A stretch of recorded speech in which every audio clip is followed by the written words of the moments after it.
আসসালামু আলাইকুম। আমাদের অ্যাডমিশন প্রোগ্রাম পদার্থবিজ্ঞান প্রথম পত্রের আজকে ক্লাসটিতে সবাইকে জানাচ্ছি স্বাগতম। আমি সৈয়দ আল নাহিয়ান আজকে আপনাদের সামনে অধ্যায় ৭ পদার্থের গাঠনিক ধর্ম দ্বিতীয় খণ্ডের আলোচনা নিয়ে এসেছি। আই হোপ আপনারা প্রথম খণ্ডের ক্লাসটি খুব ভালো মতো করেছেন। আমরা বেসিক্যালি আজকে তার পরের পার্ট থেকেই কন্টিনিউ করব। আমাদের আজকের আলোচনার বিষয়বস্তুর মধ্যে থাকছে সান্দ্রতা এবং সান্দ্রতা গুণাঙ্ক, viscosity and coefficient of viscosity. তারপর আমরা আলোচনা করব প্রান্তিক বেগ বা টার্মিনাল ভেলোসিটি নিয়ে। এরপরে আলোচনায় থাকছে যথাক্রমে পৃষ্ঠটান এবং পৃষ্ঠশক্তি, surface tension and surface energy, স্পর্শকোণ, অ্যাঙ্গেল অফ কন্ট্যাক্ট, অতিরিক্ত চাপ, এক্সেস প্রেসার। তো চলুন আমরা আজকে দেরি না করে আমাদের আলোচনা শুরু করে দেই। আমরা প্রথমে যেটা নিয়ে পড়াশোনা করব সেটা হচ্ছে সান্দ্রতা এবং সান্দ্রতা গুণাঙ্ক, viscosity and coefficient of viscosity. সান্দ্রতা বলা হয়েছে যে ধর্মের দরুন প্রবাহিতার অভ্যন্তরস্থ বিভিন্ন স্তরের আপেক্ষিক বেগ বাধাগ্রস্ত হয় বা বেগ রোধ করার চেষ্টা করে তাকে ওই প্রবাহীর সান্দ্রতা বলা হয়। নিচে আমরা কিছু দেখতে পাচ্ছি সান্দ্রতার বৈশিষ্ট্য বলা হয়েছে। কেবলমাত্র তরল এবং বায়বীয় পদার্থ অর্থাৎ প্রবাহী পদার্থেরই এই ধর্মে আছে। দুটি স্তরের অণুর মধ্যে আন্তঃআণবিক বলের কারণে সান্দ্র বলের সৃষ্টি হয়েছে। স্থির প্রবাহীর উপর সান্দ্র বল ক্রিয়া করে না। F equals to eta a d dy of v, যেখানে ইটা বলা হয়েছে সান্দ্রতাঙ্ক, d dy of v বলা হয়েছে বেগের নতি, f হচ্ছে সান্দ্র বল, a হচ্ছে প্রবাহীর স্তর দ্বয়ের ক্ষেত্রফল। এবং বলা হচ্ছে যে সকল তরল বা প্রবাহী, বেসিক্যালি একটা প্রবাহী হবে, যে সকল প্রবাহী এই সূত্র মেনে চলে তাদেরকে নিউটনীয় প্রবাহী বলা হয় এবং যারা মানে না তাদেরকে অনিউটনীয় প্রবাহী বলা হয়ে থাকবে।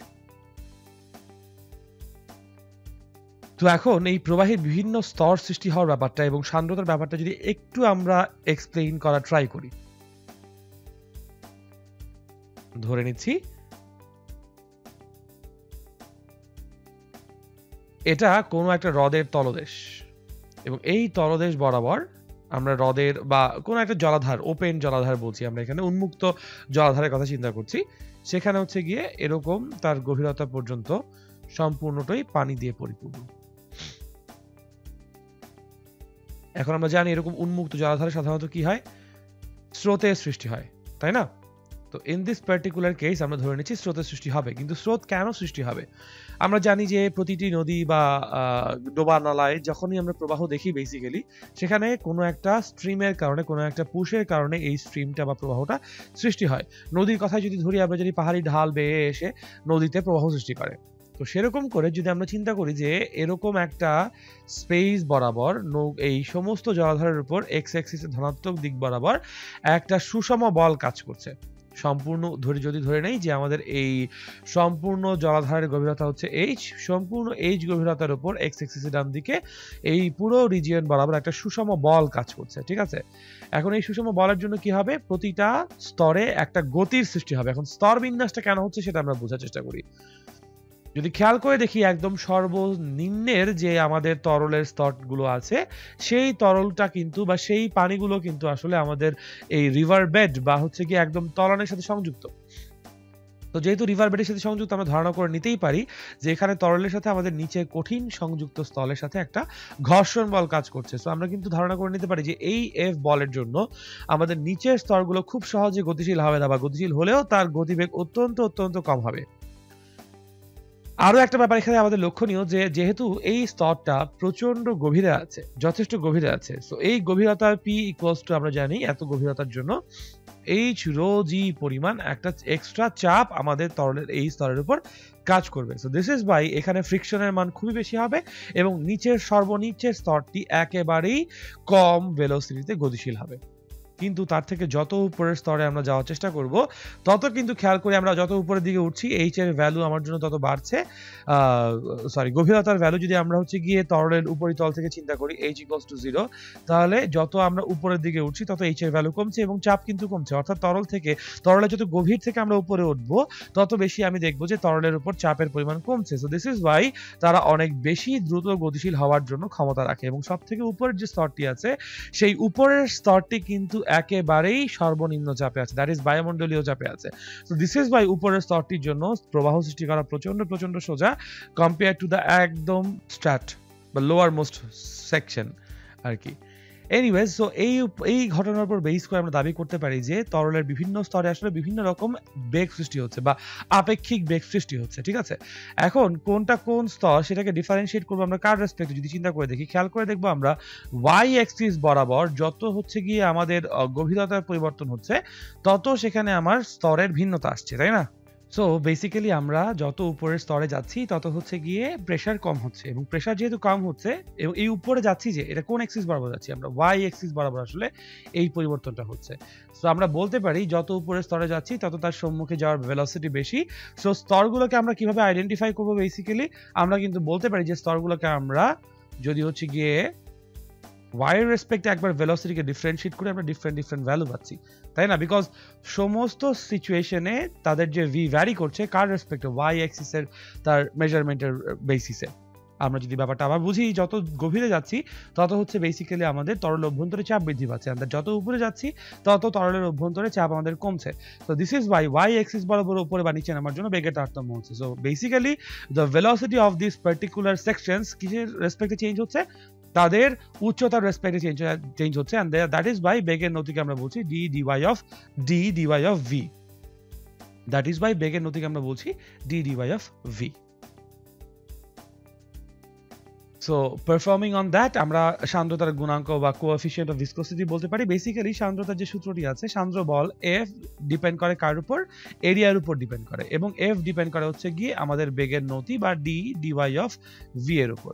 এখন যদি আমরা এই দুটো ইকুয়েশনকে একত্রে বলি যে F is equals to K D dy of V into A, এখানে এই যে সমানুপাতিক ধ্রুবকটা ইউজ করছি সেটাকে আমরা বেসিক্যালি সান্দ্রতা বলি। সো এফ ইকুয়ালস টু আমরা বলবো ইটা d dy of v into a। এখান থেকে যদি আমরা ইটার ইকুয়েশন বের করতে চাই, ইটা ইকুয়ালস টু কি হবে, ইটা ইকুয়ালস টু হবে f by a d dy of v, তাই তো? খেয়াল করে দেখবো যদি আমরা হচ্ছে কি এখানে একক ক্ষেত্রফলের কথা চিন্তা করি, অর্থাৎ a ইকুয়ালস টু 1 এবং d dy of v equals to যদি 1 বলি, তার মানে একক ক্ষেত্রফল এবং একক বেগের নতি বিশিষ্ট নির্দিষ্ট তাপমাত্রায় আমরা যদি হচ্ছে কি এখানে এখন এই ভ্যালুগুলোকে একক চিন্তা করি, তাহলে হচ্ছে আমরা এখান থেকে ইটার সংজ্ঞা পেয়ে যাচ্ছি। বলা হচ্ছে নির্দিষ্ট তাপমাত্রায় প্রবাহীর দুটি স্তরের মধ্যে বেগের নতি একক রাখতে, অর্থাৎ একক দূরত্বে অবস্থিত দুটি প্রবাহীর স্তরের মধ্যে একক আপেক্ষিক বেগ বজায় রাখতে প্রবাহীর স্তরের একক ক্ষেত্রফলে যে প্রবাহীর স্পর্শকীয় বল প্রয়োজনীয় হয় তাকেই ওই প্রবাহী সান্দ্রতার গুণাঙ্ক বা সান্দ্রতাঙ্ক বা সান্দ্রতা সহগ ইটা বলা হয়ে থাকে, ঠিক আছে? এনিওয়েজ, আমরা এবার স্টোকসের সূত্র দেখতে পাচ্ছি। বলা হচ্ছে আর ব্যাসার্ধের ক্ষুদ্রাকার গোলক এন সান্দ্রতা গুণাঙ্কের কোন তরল বা গ্যাসের মধ্য দিয়ে যদি ভিটি প্রান্তিক বেগে পড়তে থাকে, তাহলে বস্তুর উপর সান্দ্রতা জনিত ঊর্ধ্বমুখী বল এফ ক্রিয়া করবে, যেই এফ এর ভ্যালু আমরা পাচ্ছি 6 পাই ইটা আর ভিটি, যেখানে ভিটি হচ্ছে আমাদের জন্য প্রান্তিক বেগ। এবং আমরা সবাই জানি প্রান্তিক বেগ কেন কাজ করতে পারে। যদি ধারণা করে নেই কোনো প্রবাহী পদার্থে আমরা এরকম আর ব্যাসার্ধের কোন একটা গোলককে নিমজ্জিত অবস্থায় দেখতে পাচ্ছি, তাহলে সেই আর ব্যাসার্ধের যে গোলকের ওজন আছে, ওজন খাড়া এমজি নিচের দিকে কাজ করবে, এবং প্লবতাজনিত ঊর্ধ্বমুখী বল কাজ করবে কোন দিকে, খাড়া ঊর্ধ্বমুখে, ঠিক আছে? এবং তার ঊর্ধ্বমুখ যদি আমরা চিন্তা করি যে এই পার্টিকুলার অবজেক্টটা এখন তরল বরাবর নিচের দিকে পড়তে থাকবে, তাহলে আমরা জানি সান্দ্র বল কিন্তু এই গতিকে বাধা দিবে। সান্দ্র বল তাহলে কাজ করবে কোন দিকে, খাড়া ঊর্ধ্বমুখী। সো যেই পয়েন্টে ইউ প্লাস এফ অর্থাৎ প্লবতাজনিত ঊর্ধ্বমুখী বল এবং সান্দ্রতাজনিত বল এফ ইকুয়ালস টু আমাদের ওজনের সমান হবে, সেই পয়েন্টে কিন্তু আসলে এই বস্তু কণাটি আর কোনো ত্বরণ থাকবে না। তখন বস্তু কণাটি স্বাভাবিক একটা সমবেগে নিচের দিকে নামা শুরু করবে। সেই বেগটাকে আমরা বেসিক্যালি প্রান্তিক বেগ বলছি, যেটা ডেফিনিশন আমরা এখানে দেখতে পাচ্ছি। কোনো সান্দ্র প্রবাহী দিয়ে যদি কোনো গোলক অভিকর্ষের প্রভাবে পতিত হয়, তাহলে শুরুতে অভিকর্ষ ত্বরণের জন্য বেগ বৃদ্ধি পেতে থাকে, কিন্তু যুগপৎভাবে এর উপর বাধাদানকারী বলও বৃদ্ধি পায়। কিভাবে, খেয়াল করে দেখি আমরা, যত আমাদের এই পার্টিকুলার সিচুয়েশনে বস্তুর ওজনের জন্য নিচের দিকে নামছে, তত কিন্তু তার সান্দ্র বল আস্তে আস্তে বাড়ছে, এবং সান্দ্র বল যত বাড়ছে আমার ইউ প্লাস এফ এর সমষ্টি বাড়ছে। সো আলটিমেটলি এই বাধাদানকারী বল যেহেতু বাড়ছে, আমরা বলতে পারি ফলে বস্তুটির নিট ত্বরণ কমতে থাকবে, এবং এক পর্যায়ে যখন বস্তুটির নিট ত্বরণ শূন্য হবে তখনই বস্তুটি ধ্রুব বেগে পড়বে। এই বেগটাকেই আমরা বেসিক্যালি প্রান্তিক বেগ বা অন্তবেগ বলছি, এবং অন্তবেগের সূত্র আমরা জানি স্টোকসের সমীকরণ বলা হয় এখানে। সেই স্টোকসের সমীকরণ সবাই পরিচিত, যেখানে আমাদের বলছি VT is equals to 2r square into rho minus sigma into G divided by 9 eta, যেখানে রো আমরা গোলকের ঘনত্ব বলছি এবং সিগমাকে আমরা বলছি প্রবাহী ঘনত্ব।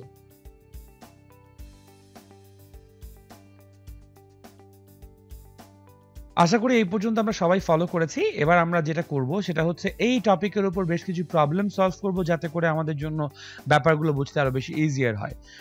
প্রথমে আমাদের কাছে প্রশ্ন করা হচ্ছে, প্রথম সমস্যা নাম্বার 1 এ পানির ভেতর দিয়ে 10⁻⁸ মিটার ব্যাসার্ধের একটি বায়ু বুদবুদ উঠছে। পানির সান্দ্রতা যদি 10⁻³ newton second per metre square এবং ঘনত্ব 1000 কিলোগ্রাম পার মিটার কিউব হয়, পানির ঘনত্বের তুলনায় বায়ুর ঘনত্ব অগ্রাহ্য করে বুদবুদটির ঊর্ধ্বমুখী বেগ বের করতে বলা হয়েছে। তো আমরা ধারণা করে নেই ফার্স্টে যে this is the water body, যেখান দিয়ে আসলে আমাদের বায়ু বুদবুদটি উঠবে, ঠিক আছে।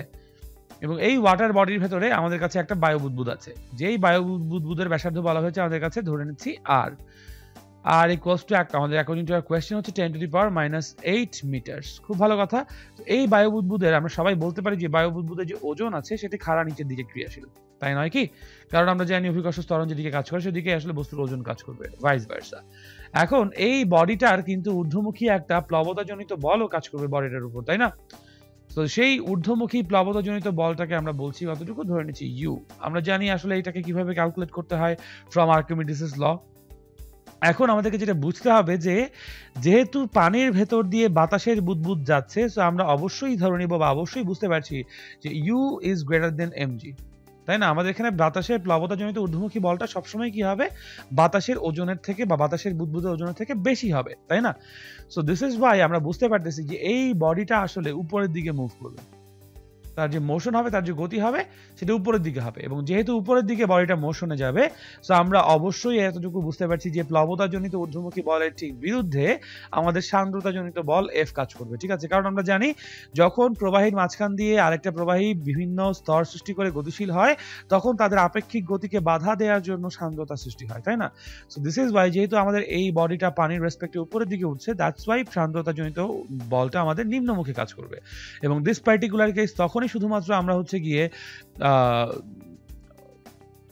ঊর্ধ্বমুখী একটা প্রান্তিক বেগ পাবো যখন আমরা বলতে পারবো U is equals to F plus MG, ঠিক আছে। এখন নর্মালি স্বাভাবিক ক্ষেত্রে যখন আমরা হচ্ছে গিয়ে নিম্নমুখী পতনের জন্য বেগের কথা চিন্তা করেছি, আগের স্লাইডে যদি আমরা দেখে আসি যে সান্দ্র প্রবাহী যদি হচ্ছে গিয়ে গোলকের অভিকর্ষ প্রভাবে পতিত হয়, নিচের দিকে নামে, তাহলে হচ্ছে গিয়ে আমাদের জন্য ইকুয়েশন বলা হয়েছে vt equals to 2/9 r² minus sigma into G divided by eta, তাই না? সো দিস ইজ ওয়াই আমরা এখানে যেহেতু ঊর্ধ্বমুখী বেগ দেখতে পাচ্ছি, সো আমরা এবার বলবো vt ইজ ইকুয়ালস টু 2/9 ধ্রুবক পার ঠিক থাকছে, r² ঠিক থাকছে, কিন্তু আমাদের এখানে যে হচ্ছে গিয়ে রো মাইনাস সিগমা, সেটা হয়ে যাচ্ছে আমাদের জন্য সিগমা মাইনাস রো ইনটু জি। ক্যালকুলেশনে যদি আমরা এখান থেকে আগায় নিয়ে আসি, তাহলেই হচ্ছে কি আমরা এরকম একটা ইকুয়েশন পেয়ে যাবো ডিভাইডেড বাই আমাদের জন্য কত, ইটা, right?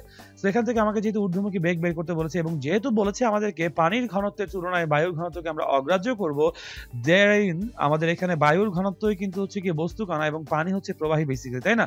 So this is Y আমরা বলতে পারবো অগ্রাহ্য করে কাকে অগ্রাহ্য করছি, বায়ুর ঘনত্বকে অগ্রাহ্য করছি। সো বায়ুর ঘনত্বকে অগ্রাহ্য করলে আমরা sigma minus rho approximately would give us the sigma, ঠিক আছে। এখন এখানে সিগমা কার, আসলে পানির ঘনত্ব। সো সিগমা ইকুয়ালস আমরা বলবো basically 1000 KG per metre cube, তাই না? যদি ভ্যালুগুলো ইনপুট দেই, এবং ইটা যদিও আমাদের কাছে বলা আছে, ইটাকেও আমরা এখানে ইনপুট দিয়ে বলি, ইটার ভ্যালু হচ্ছে আমাদের জন্য 10⁻³ newton second per metre square, okay. এবং ফাইনালি আমরা যেহেতু অভিকর্ষ ত্বরণ জি কতটুকু জানি না, জি ইকুয়ালস আমরা বলতে পারি 9.81 মিটার পার সেকেন্ড স্কয়ার, ঠিক আছে। যেহেতু বলে দেওয়া নাই আমাদের ইন দিস পার্টিকুলার কেস, আমরা কিন্তু হচ্ছে কি একদম জি এর আদর্শ মানটাকে ইউজ করব, ঠিক আছে।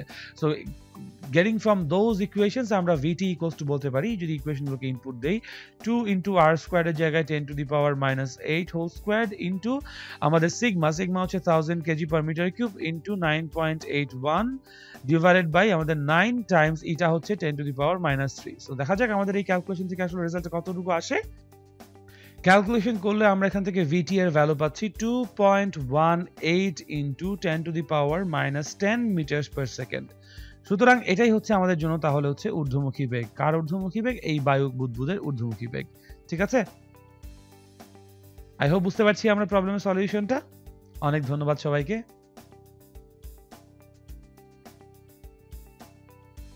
সো আমরা এখন পরবর্তী প্রবলেমের দিকে মুভ অন করি। আমাদের কাছে বলা হচ্ছে পরবর্তী প্রবলেমে দুইটি বৃষ্টি ফোঁটার মধ্যে একটির ভর অপরটির 64 গুণ, ছোট ফোঁটাটি 12 সেন্টিমিটার পার সেকেন্ড ধ্রুব বেগে পড়ছে। আমাদের প্রথম প্রশ্ন করা হয়েছে বড় ফোঁটাটির বেগ কত, এবং দ্বিতীয় প্রশ্ন বলা হয়েছে ফোঁটা দুটি যদি মিলিত হয় তাহলে তাদের জন্য ভেলোসিটি কত হবে, তাই না?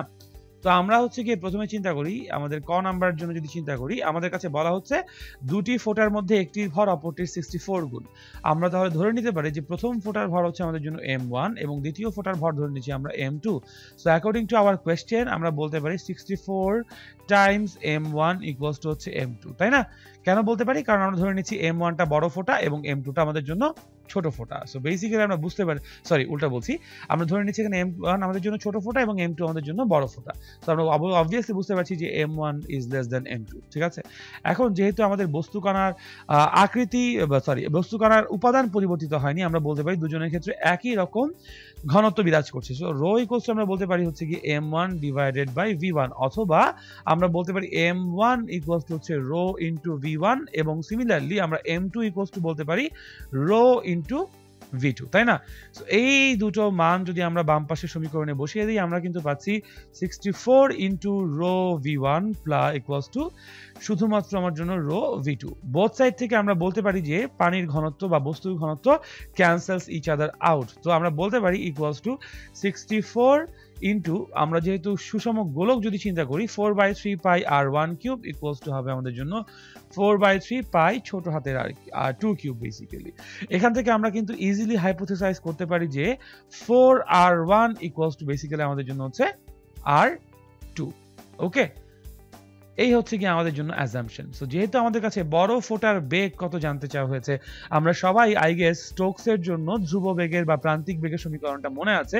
আমরা স্টোকসের জন্য প্রান্তিক বেগের সমীকরণ বলেছিলাম vt is equals to 2 divided by 9 into r squared rho minus sigma, যেখানে রো হচ্ছে আমাদের সেই গোলকের ঘনত্ব এবং সিগমা হচ্ছে কি আমাদের যেই মাধ্যমের মধ্য দিয়ে পড়ছে, যেই তরলের মধ্য দিয়ে বা যেই প্রবাহীর মধ্য দিয়ে পড়ছে সেই প্রবাহীর ঘনত্ব, into G divided by basically কত থাকছে এটা, তাই তো? সো এখন আমরা ইন দিস পার্টিকুলার ফর্মুলা কিন্তু একটা জিনিস খুব সহজেই অ্যাজিউম করতে পারি, সেটা হচ্ছে 2/9 নিচে তো অবশ্যই কনস্ট্যান্ট, তাই না? আমরা হচ্ছে কি অভিকর্ষ ত্বরণকেও কনস্ট্যান্ট চিন্তা করতে পারি, এটা তো সান্দ্রতাঙ্ক অবশ্যই কনস্ট্যান্ট, এবং এই যে আমাদের রো মাইনাস সিগমা যদি হচ্ছে গিয়ে আমাদের তরল বা প্রবাহী এবং যেই পদার্থ পড়ছে সেই পদার্থের ঘনত্ব অপরিবর্তিত থাকে, আমরা কিন্তু বলতে পারি আমাদের in this particular case terminal velocity is proportional to the radius whole square, তাই না? তার মানে যেই গোলক পড়ছে সেই গোলকের ব্যাসার্ধের বর্গের সমানুপাতিক হবে আমাদের এখানকার প্রান্তিক বেগ, তাই তো?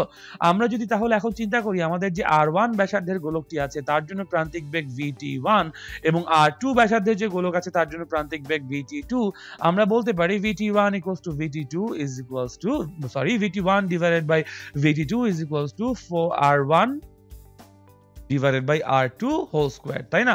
সো আমরা r2 এর জায়গায় কিন্তু ভ্যালু ইনপুট দিয়ে ফেলতে পারি যে 4r1 if we are not wrong, correct? So আমরা যেহেতু এখানে বেসিক্যালি বড় ফোঁটার বেগ কত জানতে চাচ্ছি, মানে বেসিক্যালি আমাদের কাছে vt2 টা অজানা রাশি, তাই না? তো vt2 এর ভ্যালু বা মান আমরা এই সমীকরণ থেকে খুবই ইজিলি ক্যালকুলেট করতে পারবো। আমরা যদি বলি যে vt2 is equals to basically আমাদের জন্য r2 ডিভাইডেড বাই r1, তাই না, হোল স্কোয়ার ইনটু vt1। এখন আমরা সবাই দেখতে পাচ্ছি আমাদের কাছে vt1 বলে দিয়েছে 12 metre per centimetre per second, তাই না? এবং আমরা এখান থেকে বুঝতে পারছি r2 by r1 equals to basically 4 আসবে, তাই না? তাহলে মান যদি বসিয়ে আমরা ক্যালকুলেশনগুলো করি, vt2 এর ভ্যালু আমরা খুব ইজিলি ক্যালকুলেট করতে পারবো। আমাদের জন্য আসবে 4 square because r2 by r1 equals to 4 obviously, into আমরা বলতে পারি 12 equals to gives us the value of 192 centimetre per second. তাহলে এটাই হচ্ছে আমাদের জন্য বড় ফোঁটার প্রান্তিক বেগ, ঠিক আছে? এখন considering all the facts here, আমরা যদি এখন খতে চলে যাই, খয়ের কোয়েশ্চেনটা আমাদের জন্য খুবই সিম্পল হওয়া উচিত। তাহলে খ নাম্বারে বলা হয়েছে ফোঁটা দুটি মিলিত হলে এদের বেগ কত হবে, তাই তো? তো চলুন তাহলে ক্যালকুলেশন করি। যদি ফোঁটা দুটি মিলিত হয়ে যায় তাদের ভরও বেড়ে যাচ্ছে, তাদের আয়তনও বেড়ে যাচ্ছে।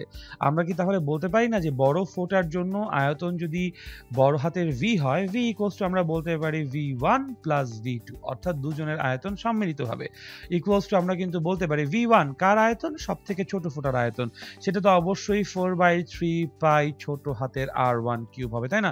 প্লাস বড় ফোঁটার যে আয়তন, আমরা কি বলতে পারি না বড় ফোঁটার আয়তন v2 equals to basically 64 64 into 4/3 pi r1 cube, তাই না?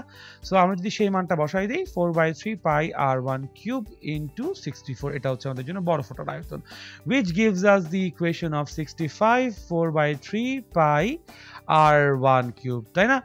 এখন এটার সাথে যদি আমরা একদম মিলিত ফোঁটার জন্য কম্পেয়ার করি, মিলিত ফোঁটার ক্ষেত্রে আমরা ধরে নিচ্ছি এই মিলিত ফোঁটার ব্যাসার্ধ হচ্ছে বড় হাতের r, সো 4/3 pi বড় হাতের r cube should be the volume, তাই না? সো অ্যাকর্ডিং টু দিস আমরা কিন্তু হচ্ছে গিয়ে বোথ সাইড থেকে আমাদের ধ্রুবক পার্টগুলো, তার মানে 4/3 pi ক্যান্সেল আউট করে দিতে পারি। এখান থেকে আমরা বলতে পারি r equals to basically cube root of 65 into হচ্ছে আমাদের জন্য r1, তাই তো?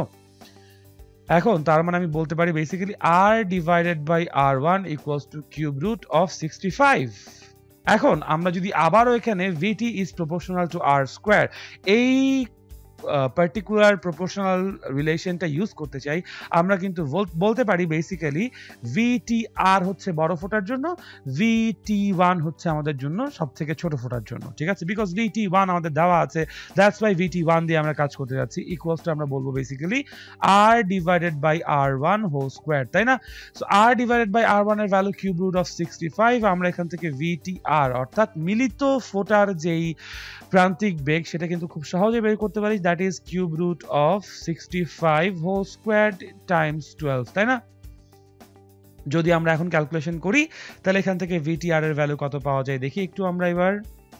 এখান থেকে আমরা ক্যালকুলেশন করলে পাবো VTR is equals to basically 193.99 অথবা অ্যাপ্রক্সিমেটলি আমরা বলতে পারবো 194 সেন্টিমিটার পার সেকেন্ড। সো এটাই হচ্ছে আমাদের জন্য খ এর অ্যান্সার, ঠিক আছে? আই হোপ আমরা বুঝতে পারছি। তাহলে আমাদের এখানে বড় ফোঁটার জন্য ভেলোসিটি আমরা কত পাচ্ছিলাম 192 centimetre per second, that is VT2, এবং আমরা হচ্ছে গিয়ে সম্মিলিত ফোঁটার জন্য অর্থাৎ VTR যেটা সম্মিলিত ফোঁটার জন্য VTR পাচ্ছি কতটুকু, তাহলে VTR পাচ্ছি অ্যাপ্রক্সিমেটলি 194 সেন্টিমিটার পার সেকেন্ড। আশা করি বুঝতে পেরেছি সবাই। পরবর্তী প্রবলেমে মুভ অন করি। বলা হচ্ছে 1.34 into 10 to the power minus 4 kilogram এবং 4.4 into 10 to the power minus 3 metre ব্যাস বিশিষ্ট একটি কাচের ball 0.943 into 10 to the power 3 kilogram per metre cube ঘনত্ব বিশিষ্ট তেলের মধ্য দিয়ে সুষম বেগে 6.4 সেকেন্ড সময়ে 0.381 মিটার নিচে পড়ে। তেলের সান্দ্রতা সহ কত জানতে চাওয়া হয়েছে। তো আমরা ধরে নিচ্ছি আমাদের কোয়েশ্চেন ওয়াইজ এই হচ্ছে আমাদের সেই তেলের সলিউশন, ঠিক আছে? এই তেলের সলিউশনে আমরা দেখবো একটা কাচের গোলক নিচে পড়ে যাচ্ছে। সো এই হচ্ছে ধরে নিচ্ছি সেই কাচের গোলকটি, যেই কাচের গোলকের ব্যাসার্ধ r ইকুয়ালস টু আমাদের কাছে বলে দেওয়া নাই, বাট আমাদের কাছে যেহেতু ব্যাস বলে দেওয়া আছে আমি r ইকুয়ালস টু কিন্তু 2.2 into 10 to the power minus 3 metre বলতেই পারি। বেসিক্যালি ব্যাসকে 2 দিয়ে ভাগ করলেই কিন্তু আমরা জানি ব্যাসার্ধ পেয়ে যাওয়া উচিত, রাইট?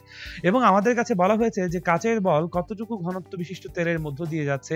সো আমরা বলতে পারি বেসিক্যালি আমাদের এখানে সিগমা দেওয়া আছে, সিগমা ইকুয়ালস টু আমরা বলতে যাচ্ছি কতটুকু, let's see that. Sigma equals to বলা হচ্ছে 0.943 into 10 to the power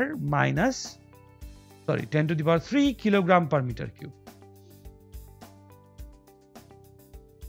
sigma equals to বলা হচ্ছে 0.943 into 10 to the power 3 kilogram per metre cube. এবং আমাদের কাছে যে কাচের গোলকের কথা বলা হচ্ছে সেই কাচের গোলকের ভরও আমাদের কাছে দেওয়া আছে, ভর বলা হচ্ছে 1.34 into 10 to the power minus 4 কিলোগ্রামের ভর। এবং আমাদের কাছে বলে দেওয়া হয়েছে যে এই কাচের গোলকটি আসলে একটা নির্দিষ্ট দূরত্ব অতিক্রম করেছে নির্দিষ্ট সময়ের মধ্যে, সেই সময়টুকু টি বলা হয়েছে আমাদের কাছে কতটুকু 6.4 সেকেন্ড, এবং দূরত্বটুকু বলা হয়েছে কতটুকু আমাদের জন্য d ইকুয়ালস টু বলা হয়েছে 0.381 মিটার ডিস্টেন্স। এই ডিস্টেন্সের ডিরেকশন বলা হয়েছে নিচের দিকে। আমরা কিন্তু তাহলে এইটুকু হাইপোথেসাইজ করতে পারি যে এই ভদ্রলোক বা এই কাচের গোলকের জন্য যেই প্রান্তিক বেগ হবে vt according to our question, that is d divided by t equals to আমরা বলতে পারি 0.381 divided by 6.4 seconds. So 0.381 divided by 6.4 second gives us the value of 0.059. 0.059 কে আমরা approximately 0.06 মিটারস পার সেকেন্ড বলতে পারি, ঠিক আছে। এটা হচ্ছে আমাদের জন্য প্রান্তিক বেগের মান বলে দেওয়া আছে। এখন আমরা সবাই আই গেস জানি যে প্রান্তিক বেগের সমীকরণটা কি ছিল স্টোকসের জন্য। vt ইকুয়ালস টু আমরা বলেছি 2/9 r squared rho minus sigma into g divided by eta. আমরা কিন্তু তাহলে এখানে আমাদের যে রোটা কি, রো হচ্ছে কি আমাদের এখানে কাচের ঘনত্ব। কাচের ঘনত্ব আমরা বলতে পারি কাচের ভর ডিভাইডেড বাই কাচের আয়তন। এখন কাচের ভর আমাদের কাছে দেওয়া আছে, কতটুকু দেওয়া আছে 1.34 ইন্টু 10⁻⁻⁴, এবং কাচের যদিও ঘনত্বর জন্য আমাদের আয়তন দেওয়া নাই, বাট ব্যাসার্ধ যেহেতু আমরা জানি আমরা বলতে পারি কাচের জন্য আয়তন হচ্ছে 4/3 ইন্টু পাই। পাই কত 3.1416 ইন্টু তার জন্য যে ব্যাসার্ধ হচ্ছে 2.2 ইন্টু 10⁻⁻3 সেটার জন্য কিউব, ঠিক আছে। এই হচ্ছে আমাদের জন্য বেসিক্যালি কাচের ঘনত্ব। সো আমরা তাহলে এখানে বাকি ইকুয়েশনগুলো বসিয়ে ইটা ইকুয়ালস টু কি বলতে পারি, ইটা ইকুয়ালস টু বলতে পারি 2/9 vt নিচে থাকছে এবং এখানে r squared rho minus sigma times g। যদিও আমাদের কাছে g এর মান বলা নাই, আমরা কিন্তু অবশ্যই g এর value 9.81 metre per second square use করব। যদি কিছু বলে দেওয়া থাকে তাহলে যা বলে দেওয়া থাকবে সেই অনুযায়ী আমরা বেসিক্যালি g এর ভ্যালু ইউজ করব, ঠিক আছে।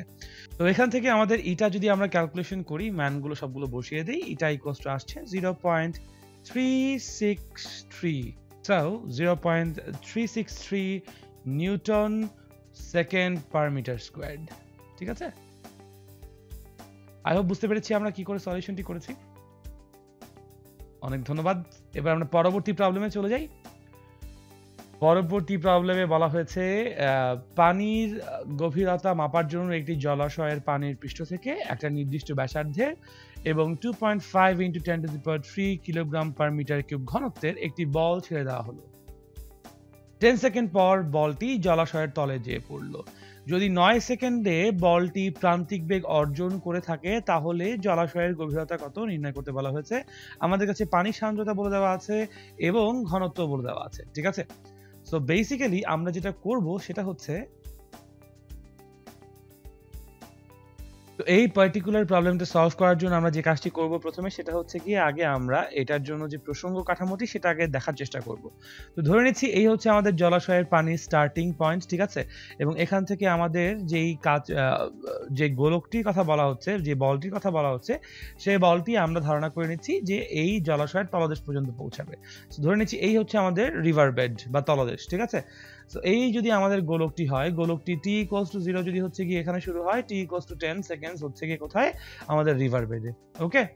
তো এখন এই গোলকটি যে আমাদের তলদেশে এসে পড়ছে তার কারণ কি, তার কারণ আমরা সবাই আই গেস জানি, তার ওজন কোন দিকে কাজ করছে, খাড়া নিচের দিকে, এবং প্লবতাজনিত ঊর্ধ্বমুখী বল কোন দিকে কাজ করছে, খাড়া উপরের দিকে। যেহেতু আমাদের কাছে বলা হচ্ছে এখানে বলের ঘনত্বটি পানির ঘনত্ব থেকে বেশি, সুতরাং অবশ্যই আমরা বলতে পারি যে এখানে ওজন বেশি হচ্ছে প্লাবতাজনিত ঊর্ধ্বমুখী বলের তুলনায়, তাই না। সুতরাং আমরা কিন্তু বলতে পারি যে এই বস্তুকণাটা যখন নিচের দিকে মুভমেন্ট করা শুরু করবে তখনই কিন্তু তার এই মুভমেন্টের ঠিক অপোজিট দিকে আমাদের জন্য একটি সান্দ্রতাজনিত বাধাদানকারী বল F কাজ করবে, তাই নয় কি? Very good. সো এখন আমরা তাহলে বলতে পারি তখনই হচ্ছে গিয়ে আমরা জানি যে প্রান্তীয় বেগ অর্জন করবে যখন হচ্ছে গিয়ে এই ইকুয়েশনের ক্ষেত্রে আপার ফোর্স এবং লোয়ার ফোর্স অর্থাৎ u+f এবং mg এর ভ্যালু পরস্পর সমান হচ্ছে, তাই না। আমরা এখন যদি শুধুমাত্র যখন বস্তুকণাটা জার্নি শুরু করছে তখন তার উপর সামেশন অফ f বলের সমষ্টির কথা চিন্তা করতে চাই, তাহলে আমরা কিন্তু বলবো, আমরা বুঝতে পারছি বস্তুটির ওজন খাড়া নিচের দিকে বেশি, mg মাইনাস আমরা এখানে বলবো তাদের জন্য u মাইনাস f, তাই না। এখন আমরা এখান থেকে summation of f equals two বলতে পারি ma, যেই ত্বরণে আসলে বস্তুটি নিচের দিকে পড়বে, কারণ আমরা দেখতে পাচ্ছি 9 সেকেন্ডে বলটি প্রান্তিক বেগ অর্জন করবে, তার মানে 9 সেকেন্ডের আগ পর্যন্ত কিন্তু বস্তুকণাটি আসলে নিচের দিকে একটা ত্বরণ নিয়ে যাত্রা করছে। সো f ইকুয়ালস টু আমরা বলছি ma ইকুয়ালস টু আমরা জানি mg মাইনাস আমরা যে u বলছি, u কে আমরা কি বলবো বেসিক্যালি প্লাবতাজনিত ঊর্ধ্বমুখী বল, এবং f এর মান হচ্ছে 6 পাই ইটা আর vt, যেখানে vt হচ্ছে তার জন্য প্রান্তীয় বেগ, তাই না। এখন getting from this particular situation আমরা এখানে বলতে পারি যে m ইকুয়ালস টু হচ্ছে 4/3 পাই r কিউব ইনটু হচ্ছে কি আমাদের জন্য রো কি, এখানে আমরা রো বলছি আমাদের এখানে এই গোলকের বা এই বলের জন্য ঘনত্ব, ঠিক আছে। সো আমরা তাহলে বলতে পারি যে এই ঘনত্ব ইনটু আয়তনই হচ্ছে গিয়ে সেই বস্তু কণার ভর, কারণ এই ত্বরণটা কার, এই গোলকের ত্বরণ, তাই না? ইকুয়ালস টু আমরা বলবো 4/3 পাই আর রিয়েলি সরি, এটা আসলে ইকুয়ালস টু হবে না। আমরা ভরের জন্য 4/3 pi R cube into rho পাচ্ছি, এবং আমাদের এই যে ত্বরণ আছে, ত্বরণকে আমরা বলতে পারি ডি ডিটি অফ ভি, সময়ের সাথে বেগের যে পরিবর্তন, ইকুয়ালস টু আমরা বলছি এই যে এম জি, এম এর জায়গায় আমরা আবার রিপ্লেস করব 4/3 পাই গোলকের আয়তন আর কিউব ইনটু রো হচ্ছে গোলকের ঘনত্ব ইনটু জি, মাইনাস এই যে ইউ আছে এখানে, ইউ হচ্ছে প্লবতাজনিত ঊর্ধ্বমুখী বল, সেটা কার জন্য হবে 4/3 পাই আর কিউব। আমরা জানি যে কোনো পদার্থকে কোনো প্রবাহিতে নিমজ্জিত করলে সে তার নিজের আয়তন সমান প্রবাহী সেখান থেকে অপসারণ করে, দ্যাটস ওয়াই অপসারিত পানির আয়তন বা অপসারিত প্রবাহীর আয়তন 4/3 পাই আর কিউব ইনটু সেই প্রবাহীর ঘনত্ব হচ্ছে সিগমা। আমরা এখানে ধরে নিচ্ছি সিগমা ইকুয়ালস টু, বলে দেওয়া আছে আমাদের কোশ্চেনে, 1000 কেজি পার মিটার কিউব। ওকে, আচ্ছা, ইনটু আমরা যদি এখানে জি বলি মাইনাস 6 পাই ইটা আর ভি টি। ওকে, যদি তাই হয় এখান থেকে আমরা কিন্তু বুঝতে পারছি, ক্যালকুলেশন করে আমরা খুবই সিম্পল একটা জিনিস ধারণা করে নিয়ে আসতে পারি। এখানে আমরা যদি হচ্ছে গিয়ে চাইলে ভিটি এর জন্য সমীকরণ বের করতে চাই, তাহলে আমরা কি বলবো? এখন ঘটনা হচ্ছে 6 পাই ইটা আর ভিটি হচ্ছে স্টোকসের সমীকরণ যখন আমরা এখানে প্রান্তীয় বেগ চিন্তা করব, বাট যেহেতু আমাদের এই ইকুয়েশনটা F summation of f equals to mg minus u minus f, এটা কিন্তু t equals to 0 তে আমরা যেহেতু ইকুয়েশন নিয়ে চিন্তা করছি, সো তখন আমাদের যে বেগটা আছে সেই বেগটাকে আমরা প্রান্তীয় বেগ বলে স্বীকার না করে সেই মুহূর্তের ভেলোসিটিটাকে আমরা একটা ভ্যারিয়েবল ভেলোসিটি হিসেবে চিন্তা করে নিতে পারি। ঠিক আছে, সো দিস ইজ বাই আমরা সেখান থেকে ভিটিটাকে না কনসিডার করে সম্পূর্ণ ভিটাকে নিয়েই কাজ করছি, তাই তো? এখন যদি আমরা এই ভ্যারিয়েবলের জন্য ইকুয়েশন বের করতে চাই, হোয়াট উইল উই গেট, এই ব্যাপারটাই আমাদের জন্য হচ্ছে গিয়ে এখন সবথেকে বড় চ্যালেঞ্জ, তাই নয় কি? আমরা তাহলে যে কাজটি করতে পারি, মাইনাস 6 পাই ইটা আর ভি কে বাম পক্ষে নিয়ে এসে আমরা বলতে পারি 6 পাই ইটা আর ভি ইকুয়ালস টু, আমরা বাকি সবকিছুকে আনটাচড অবস্থায় রেখে আমরা এই জায়গা থেকে বলতে পারি 4/3 pi R cube into G, common নিলে রো মাইনাস সিগমা থাকছে ইনটু আমাদের এখানে minus 4/3 pi R cube rho into D DT of V থাকছে, তাই না? সো এখন ইন দিস পার্টিকুলার কেস আমরা কিন্তু চাইলেই পুরো সমীকরণটাকে 6 পাই ইটা আর দিয়ে ভাগ করে ফেলতে পারি। যদি করি তাহলে আমাদের জন্য ইকুয়েশন পাচ্ছি আমরা v is equals to 2/9, উপরে থাকছে আমাদের জন্য r square rho minus sigma into G divided by আমাদের জন্য ইটা মাইনাস 2/9, আমরা এখানে পাচ্ছি r square into rho D DT of V, তাই নয় কি? এখন গিভেন দিস সিচুয়েশন আমরা কিন্তু এই পার্টিকুলার ইকুয়েশনটাকে স্টোকসের অন্তবেগের সমীকরণ বলতে পারি। যদি সেটাকে আমরা স্টোকসের অন্তবেগের সমীকরণ দিয়ে রিপ্লেস করি, আমরা তাহলে পেয়ে যাচ্ছি v is equals to vt minus 2/9 r squared rho d dt of the velocity, তাই না? এখন এখানে আমরা খেয়াল করে দেখি আমাদের কাছে আসলে কি করতে বলছে, আমাদের কাছে জলাশয়ের গভীরতা বের করতে বলছে, তাই নয় কি? আমরা কিন্তু জলাশয়ের গভীরতা বের করার জন্য তাহলে এরকম করে চিন্তা করতে পারি যে ক্যালকুলাসের সাহায্য নিয়ে আমরা বলতে পারি কোনো একটা নির্দিষ্ট বস্তুর জন্য সময়ের সাথে তার অবস্থানের পরিবর্তনকেই বেগ বলবো।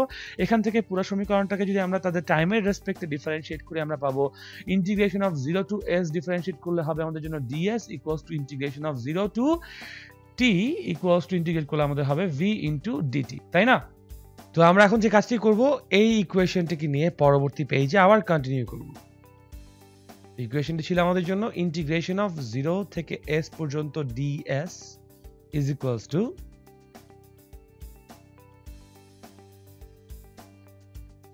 integration of 0 থেকে t পর্যন্ত v dt. So what we will do is now এই v এর জায়গায় আমাদের পূর্বের পেজ থেকে প্রাপ্ত যে v এর সমীকরণটি আছে সেটাকে রিপ্লেস করে দিব, তাই তো? ওকে, তাহলে আমরা পাচ্ছি বেসিক্যালি 0 থেকে s পর্যন্ত ds is equals to integration of 0 থেকে t পর্যন্ত vt minus 2/9 r squared rho d dt of v dt. এখন যদি আমরা এটাকে ব্রেকডাউন করে লিখি, ইন্টিগ্রেশন অফ 0 টু s থেকে ds ইন্টিগ্রেশন অফ 0 to 2 থেকে vt dt minus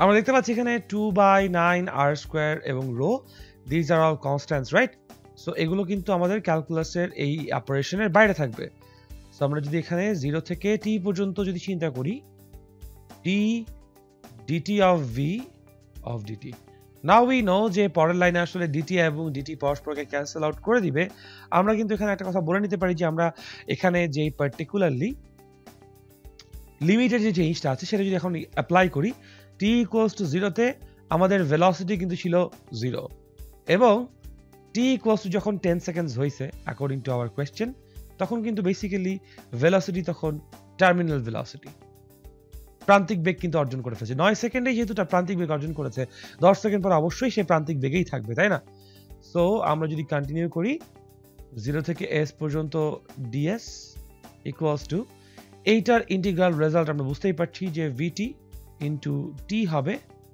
from 10 to 0 because 0 থেকে 10 সেকেন্ড পর্যন্তই বেসিক্যালি বস্তুটার বা বলটার জলাশয়ের তলায় এসে পড়তে সময় লেগেছে minus 2/9 r squared rho আমরা বলবো from v 0 to vt এখন এখানে দেখতে পাচ্ছি আমরা vt এর ভ্যালু কিন্তু বলা নাই বাট ক্যালকুলেশনের জন্য আমাদের vt লাগবে so what we can do is we can calculate vt on our own vt equals to আমরা জানি 2 divided by 9 r squared rho minus sigma into g divided by eta right আমাদের যেহেতু এখানে প্রতিটা value দেওয়া আছে আমরা কিন্তু vt এর ভ্যালু ক্যালকুলেশনের জন্য ইনপুট দিয়ে ফেলতে পারি তাই না এখানে আমাদের vt এর ভ্যালু আসছে 51.1 মিটার পার সেকেন্ড এবং সেই ভ্যালুটা যদি আমরা আলটিমেটলি এখানে ইনপুট দিয়ে দেই আমাদের জন্য কিন্তু পুরো ক্যালকুলেশনটা খুব বেশি ইজিয়ার হয়ে যায় এবং what we get is integration of 0 থেকে s পর্যন্ত এটাকে আমরা একবারে s বলতে পারি ইকুয়ালস টু আমরা বলবো vt into 10 minus 2/9 into r squared into rho into vt তাই না সো vt এর ভ্যালু ইনপুট দিয়ে r এর ভ্যালু এবং rho এর ভ্যালু ইনপুট দিয়ে ফাইনালি আমরা s এর ভ্যালু বের করতে পারি in this particular case s এর ভ্যালু আসছে তাহলে আমাদের জন্য 67.34 meters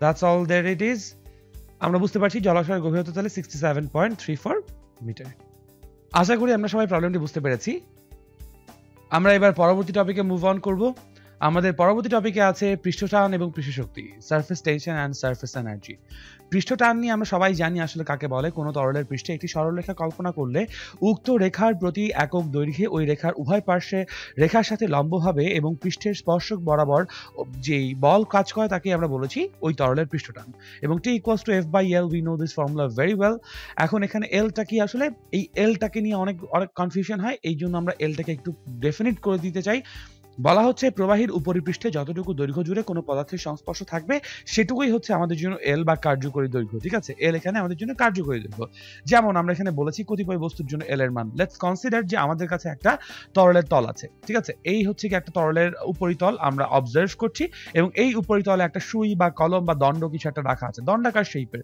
ঠিক আছে ধরে নিচ্ছি দণ্ডাকার শেপে কিছু একটা আছে so let's consider that to be this এই হচ্ছে কি আমাদের দণ্ডটা আছে সো যখন প্রবাহীর এই পৃষ্ঠ বরাবর আমরা হচ্ছে কি এই বস্তুটাকে দেখব অবজার্ভ করব তখন আমরা বলেছি যে এই ভদ্রলোকের পৃষ্ঠের সাথে স্পর্শক বরাবর পৃষ্ঠের উপর স্পর্শক বরাবর এবং উভয় পার্শ্ব রেখার সাথে লম্বভাবে যে টান বল কাজ করবে তাই না সো আমরা যদি কনসিডার করি যে এই পার্টিকুলার দৈর্ঘ্যের সাথে হচ্ছে গিয়ে এই পাশেও কিন্তু আমরা পৃষ্ঠটানের একটা উপস্থিতি পাবো আবার বাম পাশেও আমরা পৃষ্ঠটানের আরো একটা উপস্থিতি পাবো তাই না সো যদি এখন এই দণ্ডের দৈর্ঘ্য এল হয় তাহলে হচ্ছে গিয়ে বা বস্তুর দৈর্ঘ্য যদি এল হয় তাহলে আমরা বলবো দুই পাশের জন্য টুয়াইস এল হচ্ছে গিয়ে তার জন্য কার্যকরী দৈর্ঘ্য এল সিমিলারলি যদি আমরা একটা পাত্রের মধ্যে ধরে নিচ্ছি এটা আরেকটা তরলের উপরিতল এবং এইখানে ধরেন আমাদের কাছে তরল আছে এরকম করে এবং এই তরলে আমরা বলছি একটা বৃত্তাকার চাকতি রাখবো তাই তো সো বৃত্তাকার চাকতিটা দেখতে কিরকম হতে পারে ধরে নিচ্ছি এই হচ্ছে আমাদের একটা বৃত্তাকার চাকতি ঠিক আছে চাকতি মানে ভেতরে কিন্তু ফাঁকা না পুরোটা একটা সলিড ডিস্ক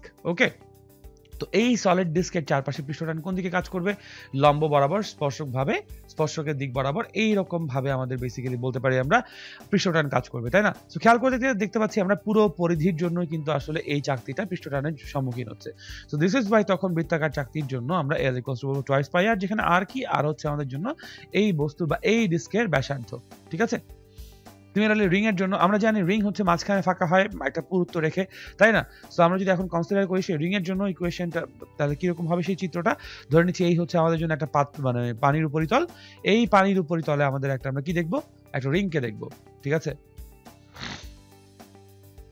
তো ধরে নিচ্ছি এই হচ্ছে আমাদের রিং এর ইনার সারফেস আর এই হচ্ছে আমাদের রিং এর আউটার সারফেস। সো এই যে রিং দেখছি আমরা, রিং এর ভিতরের দিকেও কিন্তু আমরা বুঝতে পারছি ভিতরের পৃষ্ঠের জন্য আমরা হচ্ছে গিয়ে পৃষ্ঠটান পাবো এবং বাইরের পৃষ্ঠের জন্য কিন্তু আমরা আসলে পৃষ্ঠটান পেয়ে থাকবো, তাই না? সো বেসিক্যালি দুটো পরিধি, একটা হচ্ছে ভেতরের পরিধি, একটা হচ্ছে বাইরের পরিধি। ভেতরের পরিধির জন্য আমরা বলছি টুয়াইস পাই R1, বাইরের পরিধির জন্য বলছি আমরা টুয়াইস পাই R2, ঠিক আছে? যেখানে আমি ডিফাইন করে দিতে যাচ্ছি আমরা যে এইটুকু লেন্থ হচ্ছে কি আমাদের জন্য R1 আর এই বাইরের টুকুর জন্য আমাদের জন্য লেন্থ হচ্ছে R2, মানে ব্যাসার্ধের কথা বলছি আমরা in this particular case. Similarly একটা ঘনবস্তু যদি আমরা চিন্তা করি, ঘনবস্তুকে যদি আমরা নিমজ্জিত অবস্থায়, অর্ধ নিমজ্জিত অবস্থায় দেখি কোন একটা পানির পাত্রে, ঠিক আছে? ঘনবস্তু দেখতে কিরকম হতে পারে? এই হচ্ছে আমাদের জন্য ঘনবস্তু, লেটস কনসিডার, ঠিক আছে? তো এই ঘনবস্তুটাকে আমরা বলছি অর্ধ নিমজ্জিত অবস্থায় কোনো পানি তলে আছে। তাহলে যদি আমরা সেটাকে অবজার্ভ করি, এই বরাবর যদি পানির তল উপস্থিত থাকে, তাহলে আমরা দেখতে পাচ্ছি বাইরের এই যে দৈর্ঘ্য L এবং ওই পাশে যে প্রস্থ আছে B, এই L এবং B যেরকম পানির পৃষ্ঠ দ্বারা টাচে আছে বা সংস্পর্শে আছে, সিমিলারলি এই পাশের যে প্রস্থ B এবং ওই পাশের ভেতরের যে দৈর্ঘ্য L সেটাও কিন্তু আসলে আমাদের জন্য টাচে আছে। তো মানে সিম্পলি আমরা বলতে পারি এই আয়তাকার ঘনবস্তুর জন্য আমরা বেসিক্যালি কি করছি, তার সমস্ত বাইরের যে পরিধি বা বাইরের যে সমগ্র তল, সেই সমগ্র তলের দৈর্ঘ্য which is twice L plus twice B। So basically আমরা বলতে পারি এই যে আয়তাকার আমাদের ঘনবস্তু, এই আয়তাকার ঘনবস্তুর জন্য তার যে পরিসীমা, সমস্ত পরিসীমাকেই যেহেতু আমাদের পানি টাচ করে আছে বা সংস্পর্শে আছে, দিস ইজ বাই, বা প্রবাহী টাচ করে আছে বা সংস্পর্শে আছে, দিস ইজ বাই সমস্ত ঘনবস্তুর জন্যই কিন্তু আমাদের আসলে এই পার্টিকুলার কেসে আমরা বুঝতে পারছি তার জন্য কার্যকর দৈর্ঘ্য L হবে, ঠিক আছে? এই হচ্ছে গিয়ে বেসিক্যালি পৃষ্ঠটান। আমরা সবাই জানি, পড়ে এসেছি আমরা বারবার করে এটাকে। এবার আমরা দেখব পৃষ্ঠটানের উপর তাপমাত্রার প্রভাব। সাধারণ তাপমাত্রা বৃদ্ধি পেলে আমরা জানি তরলের পৃষ্ঠটান হ্রাস পায় এবং তাপমাত্রা হ্রাস পেলে তরলের পৃষ্ঠটান বৃদ্ধি পায়। আমরা বেসিক্যালি তরলের যেখানে প্রবাহী ব্যবহার করতে পারি, এবার তরলের জন্যই বেসিক্যালি আমরা পৃষ্ঠটানের ব্যাপারটা দেখে থাকি। শুধুমাত্র গলিত তামা এবং ক্যাডমিয়ামের ক্ষেত্রে ব্যতিক্রম আমরা জানি, এবং সেই ক্ষেত্রে আমরা সেই বিখ্যাত সূত্র এই জন্য বলছি বিকজ এই ফর্মুলাটা কিন্তু আমরা তাপমাত্রার জন্য যে কোনো পরিবর্তনের ক্ষেত্রে কাজে লাগাতে পারি। আমরা সবাই সংশক্তি বা সংযুক্তি বল কাকে বলে, আসঞ্জন বল কাকে বলে জানি আমরা, আণবিক পাল্লা সংজ্ঞাও আমরা বুঝতে পারছি। একবার যদি আমরা চাই ভিডিওটা এখনই পজ করে এই ডেফিনিশনগুলো দেখে নিতে পারি, অথবা আমাদের বই থেকে আমরা চাইলে একটু রিভিউ করে নিতে পারি এই টপিকগুলো থেকে, ঠিক আছে? তো আমরা এখানে দেখতে পাচ্ছি তরলে নিমজ্জিত কোনো বস্তুর আপাত ওজনের ফর্মুলা আমরা দেখছি। বেসিক্যালি ধরে নিচ্ছি কোনো একটা নির্দিষ্ট তরলে আমরা একটা বস্তুকে নিমজ্জিত করব, ঠিক আছে? তো নিমজ্জিত করলে আমরা সবাই জানি যে সেই বস্তুটি তরল থেকে নিজের আয়তন সমপরিমাণ তরল অপসারণ করবে, তাই না? এবং এখানে এই অপসারণের জন্য কিন্তু আমাদের বস্তুটা সবসময় কি করবে, একটা প্লবতাজনিত ঊর্ধ্বমুখী বল ইউ পাবে, এবং বস্তুর যে ওজন আছে খাড়া নিচের দিকে mg কিন্তু কাজ করবে। ইন দিস পার্টিকুলার কেস যদি আমরা খাড়া নিচের দিকটাকে পজিটিভ ধরে কাজ করি, অর্থাৎ উপরের দিকের বলগুলো আমাদের জন্য নেগেটিভ হচ্ছে, সুতরাং যদি আমাদের এখানে বস্তুকে তরলটা ভিজায়, সেক্ষেত্রে পৃষ্ঠটানের ডিরেকশনটা আমরা কোন দিকে বলবো? পৃষ্ঠটানের ডিরেকশনটা আমরা বলবো হচ্ছে গিয়ে টি নিচের দিকে। তখন আমাদের জন্য ইকুয়েশন হবে w prime equals to w minus u plus t, ঠিক আছে? যদি আমাদের এই বস্তুটাকে তরল ভিজাতে সমর্থ হয়। আর যদি ভিজাতে সমর্থ না হয়, ইন দ্যাট কেস আমরা বলবো আমাদের পৃষ্ঠটানের ডিরেকশন হচ্ছে গিয়ে উপরের দিকে। দ্যাটস ওয়াই তখন টি কে আমরা নেগেটিভ আকারে ধরছি বা উপরের ডিরেকশনে ধরছি, এবং তখন আমাদের জন্য আপাতত ওজন w prime equals to হবে w minus u minus t, যেটা আমরা খুব ভালো মতো এখানে এক্সপ্লেইন করে দিয়েছি। আই গেস আপনারা এই ব্যাপারগুলো বোঝেন। যদি না বোঝেন, আমি অবশ্যই রিকোয়েস্ট করে বলবো একটু কষ্ট করে আপনারা টেক্সট বইগুলো খুলে একটু ঘেটে বুঝে নিন বা দেখে নিন, তাহলে আপনাদের জন্যই বেসিক্যালি ব্যাপারগুলো পড়তে অনেক বেশি ইজিয়ার হবে, ঠিক আছে? আমরা এখন যেটা করব, এই ফর্মুলাগুলোর উপর বেস করে কিছু ম্যাথমেটিক্যাল প্রবলেম সলভ করব, যাতে করে আমরা বুঝতে পারি যে আসলে কিভাবে এগুলো আমাদের জন্য সিচুয়েশনগুলো আরো বেশি ইজিয়ার হবে। যেমন আমাদের এখানে বলা হচ্ছে 0 ডিগ্রি সেলসিয়াস তাপমাত্রায় পানির উপরিতল থেকে একটি নগণ্য পুরুত্বের 12 মিটার লম্বা তার উঠাতে 5.12 নিউটন বল লাগে। 60 ডিগ্রি সেলসিয়াস তাপমাত্রায় কত বল লাগবে? একটা জিনিস চিন্তা করে দেখেন, আপনি পানির উপরিতল থেকে একটা বস্তুকে, একটা লম্বা তারকে তুলতে যাচ্ছেন, আপনার তুলতে কিন্তু বেসিক্যালি কিসের বিরুদ্ধে বল দিতে হবে? ওই পুরো অবজেক্টটার জন্য আমার যে হচ্ছে কি পৃষ্ঠটান, সেই পৃষ্ঠটানের বিরুদ্ধে বল দিলেই কিন্তু আপনি বেসিক্যালি পুরো সিচুয়েশন থেকে ওটাকে তুলে নিয়ে আসতে পারছেন, তাই না? সো আমরা বলতে পারি এখানে যে এই পরিমাণ বলের কথা, প্রয়োজনীয় বলের কথা বলা হয়েছে, সেটা আসলে আমাদের জন্য পৃষ্ঠটানজনিত বল F, ঠিক আছে? এবং এই F আমরা জানি এই F ইকুয়ালস আসলে কত, তাই না? F ইকুয়ালস আমরা জানি T ইনটু আমাদের কার্যকরী দৈর্ঘ্য হচ্ছে L।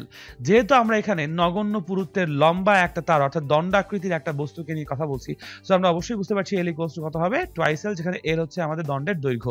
কেন হবে সেটা আমরা প্রথম স্লাইডে, মানে আমরা আমাদের পৃষ্ঠটান সম্পর্কিত প্রথম স্লাইডে বলে এসেছিলাম যে যদি এরকম একটা তরলের পৃষ্ঠে যদি আমরা দেখি একটা দণ্ডকার বস্তু নিমজ্জিত আছে এবং তার দৈর্ঘ্য যদি L হয়, আমরা জানি সেই L এর দুই পাশেই যেহেতু পৃষ্ঠটান কাজ করবে সমানভাবে, সো আমাদের জন্য দৈর্ঘ্য হবে কতটুকু, টুয়াইস L, তাই তো? আচ্ছা, সো এখান থেকে আমরা তাহলে বলতে পারি F এর ভ্যালু বলা আছে 1.52 ইকুয়ালস টু, আমরা পৃষ্ঠটানজনিত বল কতটুকু T, পৃষ্ঠটান কতটুকু T সেটুকু আমি জানি না এখনো, ইনটু আমরা বলতে যাচ্ছি L কত, 2 ইনটু 12 which is 24, সুতরাং T ইকুয়ালস টু আমরা বলবো 1.52 divided by 24 which is equals to 0.063 newton per metre. একক দৈর্ঘ্যে আমাদের এই দণ্ডটি যে পরিমাণ বল লাভ করছে সেটাই পৃষ্ঠটান, তাই না? এখন আমরা বলছি যে 60 ডিগ্রি সেলসিয়াস তাপমাত্রায় কত হবে, বিকজ আমাদের কাছে যে পৃষ্ঠটান বলে দিয়েছে সেটাকে আমরা T নট বলতে পারি, বিকজ সেটা কত ডিগ্রি সেলসিয়াস তাপমাত্রায়, 0 ডিগ্রি সেলসিয়াস তাপমাত্রায়। এখন আমরা একটু আগে ইকুয়েশন দেখে এসেছিলাম যে T is equals to T nought into 1 minus alpha into delta theta, বা আলফা ইনটু T বলতে পারি আমরা, যেখানে T হচ্ছে গিয়ে তাপমাত্রার পার্থক্য, তাই না? যদিও আমি আমার ইকুয়েশনে ডেল্টা থিটা ইকুয়েশন ইউজ করেছি, কিন্তু আমাদের প্রিভিয়াস যে ইকুয়েশনটা পড়ে এসেছিলাম T equals to T nought into 1 minus alpha T, এখানে T কে কিন্তু আমরা টেম্পারেচারের ডিফারেন্স বা তাপমাত্রার পার্থক্য হিসেবে প্রকাশ করছি, ঠিক আছে? এটা হচ্ছে আমাদের জন্য তাপমাত্রার পার্থক্য, এবং সেই তাপমাত্রার পার্থক্যকে আমরা আমাদের এই স্লাইডে, অঙ্কের স্লাইডের জন্য আমরা কি বলছি, delta theta, which is basically the same। এখন আমরা এখান থেকে বলতে পারি T নট এর ভ্যালু যেহেতু জানি 0.063 ইনটু 1 মাইনাস আলফা আমার কাছে বলে দিয়েছে 1.35 into 10 to the power minus 3 per kelvin into delta theta আমাদের জন্য বুঝতে পারছি 60 ডিগ্রি সেলসিয়াস তাপমাত্রার পরিবর্তন হয়েছে, তার মানে 60 কেলভিন তাপমাত্রার পরিবর্তন হয়েছে, which gives us the value of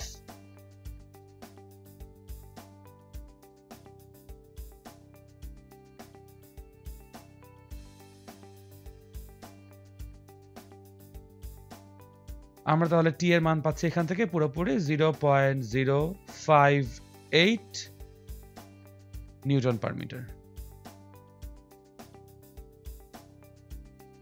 আশা করি আমরা সবাই বুঝতে পেরেছি কিভাবে প্রবলেমটি সলভ করলাম। এটাই তাহলে আমাদের জন্য বেসিক্যালি অ্যান্সার, 60 ডিগ্রি সেলসিয়াস তাপমাত্রায় তার জন্য পৃষ্ঠটান কতটুকু হচ্ছে। ওকে, ঠিক আছে, তাহলে moving on.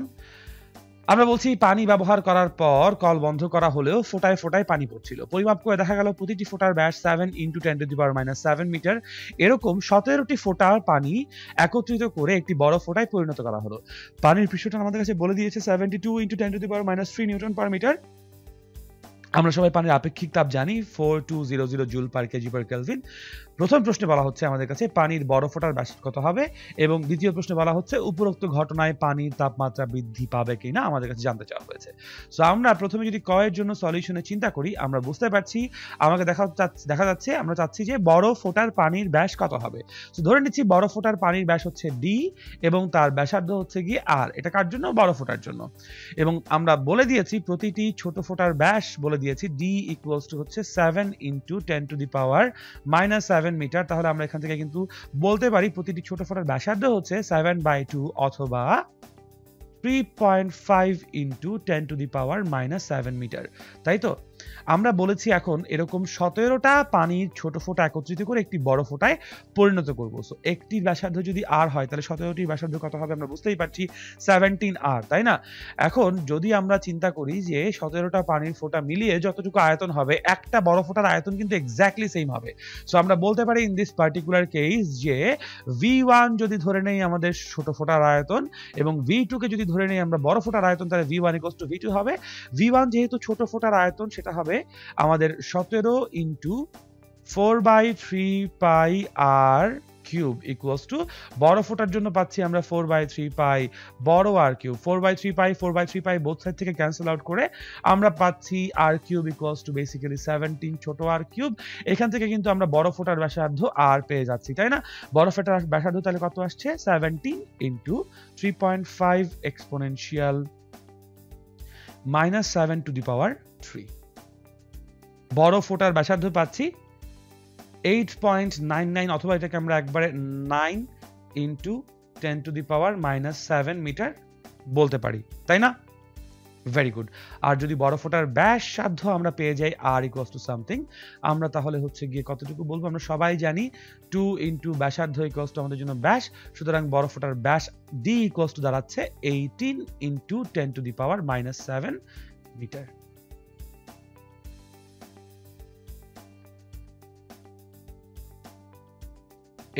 Into 10 to the power -7 metre, এটাই হচ্ছে আমাদের জন্য বড় ফোটার ব্যাসার্ধ। বুঝতে পারছি আশা করি আমরা সবাই। এরপর আমাদের কাছে জানতে চাওয়া হচ্ছে উপরোক্ত ঘটনায় পানির তাপমাত্রা বৃদ্ধি পাবে কিনা।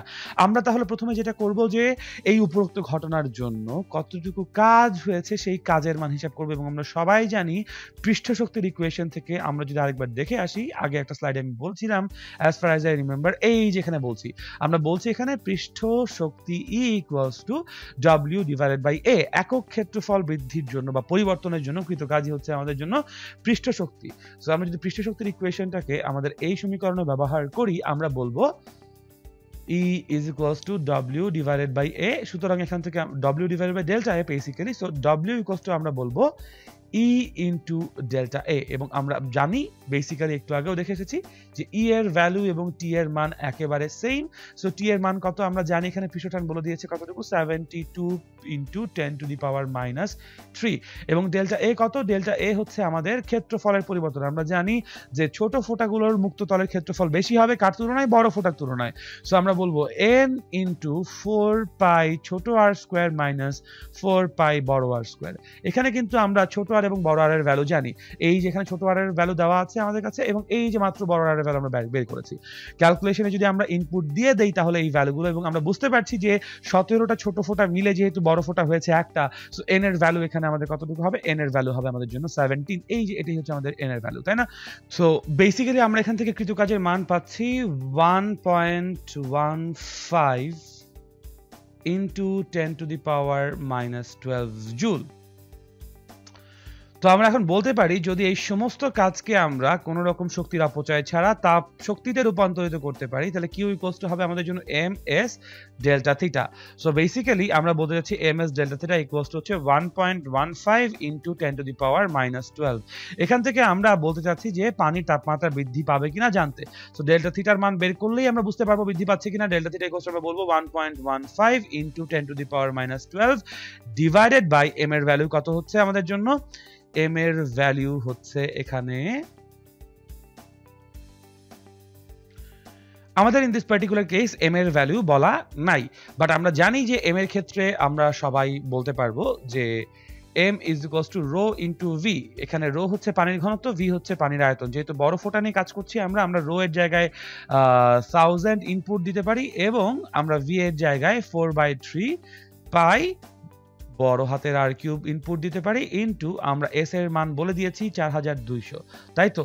সো ক্যালকুলেশন করলে আমরা এখান থেকে ভ্যালু পাচ্ছি। সো এখানে ডেল্টা থিটা ইকুয়ালস টু আমাদের জন্য মান আসছে 0.09 ডিগ্রি সেলসিয়াস, 0.09 বা 0.1 ডিগ্রি সেলসিয়াসও বলতে পারি। সুতরাং অবশ্যই পানির তাপমাত্রা ডেল্টা থিটার ভ্যালু পরিবর্তন যেহেতু ধনাত্মক এসেছে, আমরা বলতে পারি পানির তাপমাত্রা বৃদ্ধি পাবে, এবং সেই বৃদ্ধিটা কতটুকু? 0.1 ডিগ্রি সেলসিয়াস বৃদ্ধি পাচ্ছে। বুঝতে পারছি আশা করি সবাই। তো সবাইকে অনেক ধন্যবাদ প্রবলেমটির সাথে আমাদের সাথে থাকার জন্য।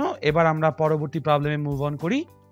বলা হচ্ছে একটি চ্যাপ্টার বৃত্তাকার পাত্রের ব্যাস 0.096 মিটার, একে আনুভূমিকভাবে তরলের উপরিতলের ঠিক নিচ হতে উপরের দিকে ওঠাতে পৃষ্ঠটানের দরুন কি পরিমাণ ঊর্ধ্বমুখী বলের প্রয়োজন হবে নির্ণয় করতে বলা হয়েছে, তাই তো?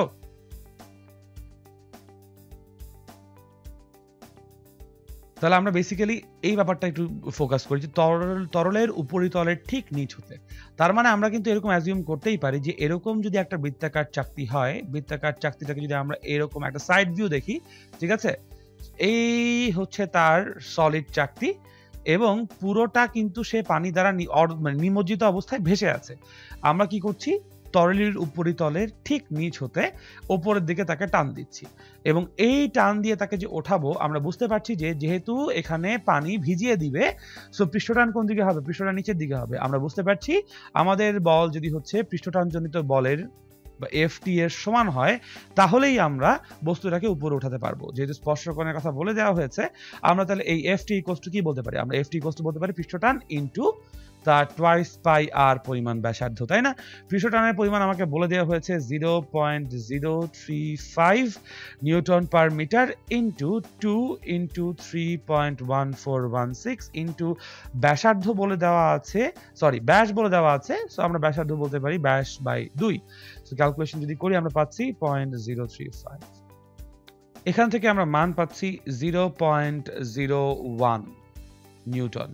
সুতরাং 0.01 নিউটন পরিমাণ ফোর্স দিলেই আমরা তরলের ঠিক উপরিতলের নিচ হতে এই বৃত্তাকার পাত্রটিকে ঊর্ধ্বমুখী বল দিয়ে তুলতে পারবো।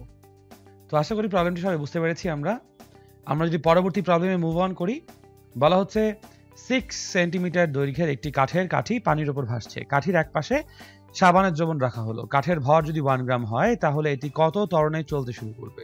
পানি এবং সাবানের পৃষ্ঠটান যথাক্রমে দেওয়া আছে আমাদের কাছে 0.074 নিউটন পার মিটার এবং 0.04 Newton per metre.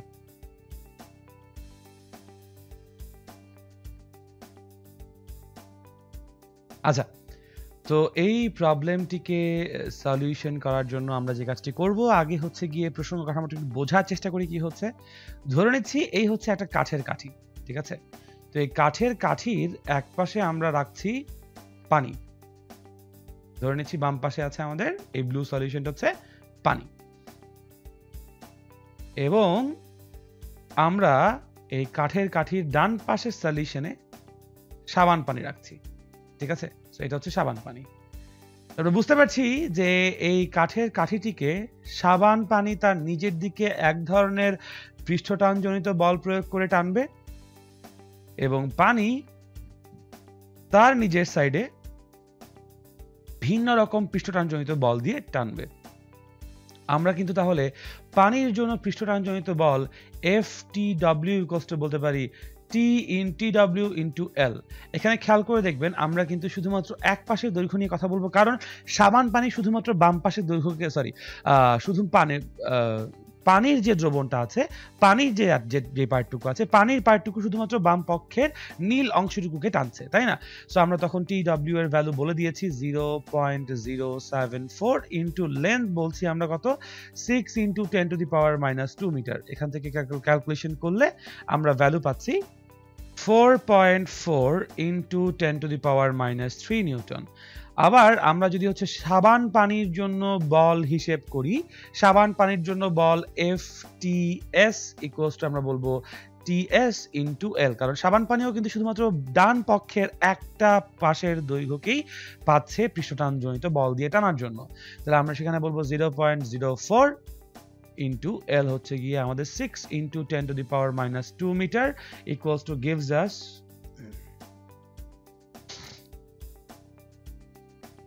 2.4 into 10 to the power -3 newton. So আমরা ক্লিয়ারলি দেখতে পাচ্ছি কিন্তু যে এখানে আমাদের পানির জন্য যে পৃষ্ঠটানজনিত বল, that is FTW is greater than কত, FTS। সো এখানে আমরা বলতে পারি summation of F equals to FTW minus FTS, এবং আমরা সবাই জানি এখান থেকেই বেসিক্যালি আমরা নিউটনের দ্বিতীয় সূত্র M এ বলতে পারি। সুতরাং কত ত্বরণে চলবে A ইকুয়ালস টু আমরা কতটুকু বলবো, আমরা বলবো FTW minus FTS divided by mass equals to আমরা বলতে পারি, আমরা উপরে বল দ্বয়ের পার্থক্য পাচ্ছি 2 ইন্টু 10 টু দি পাওয়ার -3, এবং আমরা বুঝতে পারছি ভর বলে দেওয়া হয়েছে 1 gram, so 1 into 10 to the power -3 kilogram equals to gives us 2 metres per second square. এক্সিলারেশনে আমাদের এই বডিটা তাহলে এক্সিলারেট করবে। কার দিকে এক্সিলারেট করবে? এক্সিলারেশনের ডিরেকশনটা কার দিকে হবে? FTW এর দিকে, অর্থাৎ পানির দিকে। অনেক ধন্যবাদ। আশা করি আমরা বুঝতে পেরেছি প্রবলেমটুকু। এবার আমরা স্পর্শকোণ নিয়ে পড়াশোনা করব। বলা হচ্ছে কঠিন এবং তরলের স্পর্শবিন্দু হতে বক্র তরল তলে অঙ্কিত স্পর্শ কঠিন বস্তুর সাথে তরলের মধ্যে যে কোণ উৎপন্ন করে তাকে উক্ত কঠিন এবং তরলের স্পর্শকোণ বলে। আমরা বেসিক্যালি বুঝতে পারছি যে আসলে স্পর্শকোণ আমরা কাকে বলবো, এবং স্পর্শকোণের জন্য যে আমাদের অ্যাঙ্গেলগুলো সেই সূক্ষ্ম স্পর্শকোণ এবং স্থূল স্পর্শকোণ সংজ্ঞাগুলো আমরা আশা করি বুঝতে পারছি। একবার পজ করে ভিডিওটি দেখে নিতে পারি সংজ্ঞাগুলোকে রিভিউ করার জন্য, অথবা আমরা আমাদের মেইন টেক্সট বইয়েরও হেল্প নিতে পারি। এবং এখানে আমরা স্পর্শকোণের জন্য যে হচ্ছে গিয়ে কৌশিকতার জন্য যে আরোহণ বা অবনমনের ইকুয়েশনগুলো আছে সেগুলো দিয়ে রেখেছি। আশা করি এগুলো আপনাদের জন্য হেল্পফুল হবে। আমরা এবার সমস্যা 9 চলে যাব। সমস্যা 9 বলা হচ্ছে কোনো একটি পারদ ব্যারোমিটারের নলের ব্যাস 6 মিলিমিটার। পৃষ্ঠটানের জন্য এর মধ্যে কি পরিমাণ ত্রুটি সংযুক্ত হবে? কাচের সাথে পারদের স্পর্শকোণ বলে দেওয়া আছে, পারদের পৃষ্ঠটানও বলে দেওয়া আছে, পারদের ঘনত্ব আমাদের কাছে বলে দিয়েছে। তো কৌশিকতার জন্য কোনো নলে কতটুকু আরোহণ বা অবরোহণ হচ্ছে তরলে সেটার জন্য আমরা জানি formula equals to T equals to আমরা বলবো h rho G R divided by 2 cos theta. এখানে আমরা h এর ভ্যালু যদি বের করতে চাই h ইকুয়ালস টু আমরা বলবো 2t cos theta divided by rho G R. So এখান থেকে আমরা t 2 ইনটু t এর ভ্যালু পাচ্ছি 0.465। আমরা cos 140 ডিগ্রি এখানে বসাবো, এবং রো কত? রো বলা হচ্ছে 13,600, জি হচ্ছে কিছু বলে না দিলে 9.81, এবং আর কতটুকু বলছে? নলের ব্যাস যেহেতু 6 মিলিমিটার, সুতরাং 3 into 10 to the power minus 3 metre. এখান থেকে আমরা এইচ এর ভ্যালু পাচ্ছি, এখানে ভ্যালু আসছে minus 1.8 into 10 to the power minus 3 metre. সুতরাং আমরা বলতে পারি যেহেতু এতটুকু অবনমন হবে আমাদের তরলের তলে, সো এইটুকুই বেসিক্যালি আমাদের জন্য ত্রুটির সংযুক্তি। তার মানে যেহেতু h এর ভ্যালু আসছে কতটুকু আমাদের জন্য? Minus 1.8 into 10 to the power minus 3 metre. সুতরাং আমাদের ব্যারোমিটারের নলে যে পাঠ আসবে সেই পাঠের থেকে minus 1.8 into 10 to the power minus 3 metre. সুতরাং আমরা বলতে পারি তরলের এই পারদ ব্যারোমিটার 1.8 মিলিমিটার পাঠ কম দিবে। এটুকুই হচ্ছে আমাদের ত্রুটির সংযুক্তির পরিমাণ। আশা করি বুঝতে পারছি আমরা। পরবর্তী প্রবলেম যদি মুভ অন করি, বলা হচ্ছে 3 মিলিমিটার এবং 6 মিলিমিটার ব্যাস বিশিষ্ট দুটি কৌশিক নলকে একটি পানির পাত্রে খারাপভাবে আংশিক ডুবিয়ে রাখলে নল দুটির ভিতর দিয়ে যে পরিমাণ পানি ওঠে, যে দুটি তরল অবতল তল সৃষ্টি করবে সেই তল দুটির মধ্যে উচ্চতার পার্থক্য কত জানতে চাওয়া হয়েছে, তাই তো? আমরা সবাই জানি পৃষ্ঠটানটি ইকুয়ালস টু হচ্ছে h rho G R divided by 2। এখন যদি আমরা প্রথম নলের জন্য চিন্তা করি তাহলে আমরা বলবো T1 is equals to H1 rho GR1 divided by 2, এবং T2 দ্বিতীয় নলের জন্য আমরা বলবো H2 rho GR2 divided by 2। So both side থেকে আমরা H1 এর জন্য সমীকরণ বলতে পারি 2T divided by rho GR1, এবং T2 এর জন্য বলতে পারি T2 না, বেসিক্যালি আমরা এখানে H এর জন্য সমীকরণ বলবো, এবং আমরা H2 এর জন্য বলতে পারি 2T2, এখানে 2T1 এবং 2T2 divided by rho G into R2। So আমরা যেহেতু উচ্চতার পার্থক্য চাচ্ছি আমরা বলতে পারি H1 minus H2 is equals to, basically both side থেকে 2 ডিভাইডেড বাই রো জি কিন্তু আমাদের কমন যায়, তাই না? এই যে 2 এবং রো জি এখানেও আছে, 2 এবং রো জি এখানেও আছে, সো আমরা কিন্তু এই পার্টটুকুকে পুরোপুরি কমন নিয়ে ফেলতে পারি। বেসিক্যালি আমরা 2t কেও কমন নিতে পারি, কারণ যেহেতু আমরা পানি দু নলেই পানির কথা চিন্তা করছি, সো T1 এবং T2 এর জন্য আমাদের একই t হবে, সো 2t কমন নিয়ে আমরা বলতে পারি 1/R1 মাইনাস 1/R2, তাই তো? তাহলে আমরা যদি মান বসিয়ে দেই 2t, t এর ভ্যালু কত আমরা বলেছি 7.3 into 10 to the power minus 2 বলে দিয়েছে আমাদের কাছে। রো হচ্ছে 1000 কেজি পার মিটার কিউব, জি হচ্ছে 9.81 ইন্টু, আমরা যেহেতু বলছি আমাদের কাছে প্রথম ব্যাস আমরা যেটা সেটা ধরে নিচ্ছি, প্রথম ব্যাস 3 এবং দ্বিতীয় ব্যাস হচ্ছে গিয়ে 6। সো ব্যাসার্ধ কত হবে? প্রথমটার জন্য 1.5 into 10 to the power minus 3 minus 1/3 into 10 to the power minus 3। আমরা যেখানে ধরে নিচ্ছি R1 ইকুয়ালস টু হচ্ছে গিয়ে 1.5 into 10 to the power minus 3 metre. ধরে নেওয়ার কিছু নাই, আসলে আমাদের কাছে বলে দিয়েছে। যেহেতু ব্যাস বলে দিয়েছে, ব্যাস থেকে আমরা ব্যাসার্ধ ক্যালকুলেট করতেই পারবো। এখান থেকে আমরা বেসিক্যালি উচ্চতার পার্থক্য বের করতে পারছি যদি ক্যালকুলেশন করি। 4.99 into 10 to the power -3 metre, অথবা এটাকে আমরা বলতে পারি approximately 5 into 10 to the power -3 metre. ঠিক আছে, এটাই হচ্ছে আমাদের উচ্চতার পার্থক্য। আমাদের পরবর্তী প্রবলেমে আমরা বলেছি 6 পা বিশিষ্ট 3 ইন্টু 10 টু দি পাওয়ার -3 গ্রাম ভরের একটি পোকা পানির উপরের তলে দাঁড়িয়ে থাকতে পারে। 6টি পা সমান ভার বহন করে এবং পোকার পায়ের তলা যদি 2 into 10 to the power -5 metre ব্যাসার্ধের গোলক আকৃতির হয়, তাহলে পানির সাথে পোকার পায়ের স্পর্শকোণ কত জানতে চাওয়া হয়েছে, যেখানে পানির পৃষ্ঠটান বলে দিয়েছে এবং জি বলে দিয়েছে আমাদের কাছে, তাই তো? তো এই অঙ্কটি সলিউশনের জন্য প্রথমে আমরা আমাদেরকে যেভাবে পোকার পায়ের কথা বলছে, 6 পা বিশিষ্ট যে পোকার কথা বলা হচ্ছে, সেই পোকার পা গোলক আকৃতির বলা হয়েছে যেহেতু, তো সেই পাটাকে একটু ভিজুয়ালাইজ করার চেষ্টা করি। এই হচ্ছে আমাদের পোকার পা, আপনারা দেখতে পাচ্ছেন। এই হচ্ছে আমাদের পোকার পা, ঠিক আছে? এই পোকার পা কি করা হচ্ছে, আমাদেরকে বলা হয়েছে একটা পানির উপরে তলে দাঁড়িয়ে আছে। এই হচ্ছে পানির পৃষ্ঠ, ধরে নিচ্ছি এই হচ্ছে পানির পৃষ্ঠ, ঠিক আছে? তো এই পানির পৃষ্ঠে যখন পোকার পাটি আছে, তখন সেই অবস্থায় আমরা যদি তার উপর ক্রিয়ারত বিভিন্ন বলের কথা চিন্তা করি, ফার্স্ট অফ অল যেহেতু পানিতে পোকার পা আছে, সো অবশ্যই পানি পাকে ভেজাবে। আমরা তাহলে যদি হচ্ছে গিয়ে সেই মেনিসকাসটা দেখতে যাই, যেই মেনিসকাস অনুযায়ী আমাদের পোকার পা এবং পানি সংস্পর্শে আছে, আমরা জানি এখানে একটা অবতল মেনিসকাস ক্রিয়েট হবে। সো এই হচ্ছে সেই অবতল মেনিসকাস ধরলাম, এবং সেই অবতল মেনিসকাসে যদি আমরা পানির স্পর্শকোণ আইডেন্টিফাই করতে চাই, তাহলে যেই বিন্দুতে আসলে পোকার পা স্পর্শ করেছে, সেই বিন্দুতে আমরা আগে একটা স্পর্শক টান দিই,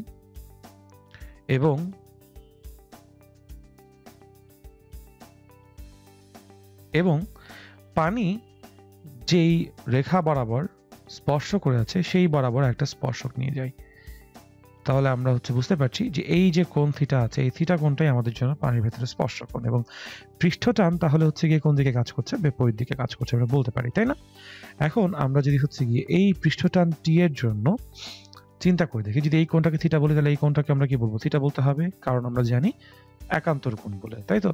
যদি তাই হয়, তাহলে এই পাশে আমাদের যে টি এর একটা উপাংশ ক্রিয়েট হবে, তাকে আমি বলবো টি কজ অফ থিটা। এবং শুধুমাত্র ডান পাশেই যে হবে তা না, বাম পাশেও কিন্তু আমাদের সিমিলার একটা সিনারিও দাঁড়াবে। এটা হচ্ছে আমাদের জন্য টি কজ থিটা, তাই তো? বিকজ এটা যদি থিটা হয়, এই কোণটা আমাদের জন্য কি হবে, থিটা হবে, ঠিক আছে? যদি এটা থিটা হয়, তাহলে আলটিমেটলি আমরা এই সিনারিওর উপর বেস করে বলবো এটা ছিল আমাদের জন্য ইনিশিয়াল পৃষ্ঠটানা ডিরেকশন। এনিওয়েজ, এখন আমাদের প্রশ্ন পড়ে হয়তো বুঝতে পারছি যে এই যে পোকার পায়ের ওপর পোকার সমস্ত ভর দিয়ে আছে, সুতরাং তার যে ওজন যেটা আছে, ওজন কিন্তু ভারকেন্দ্র বরাবর খাড়া নিচের দিকে কাজ করবে, এবং এই ওজনকে, এই এমজি কে ব্যালেন্স করছে কে, এই এমজি কে ব্যালেন্স করছে আমাদের এই টি কস থিটা, তাই তো? আচ্ছা,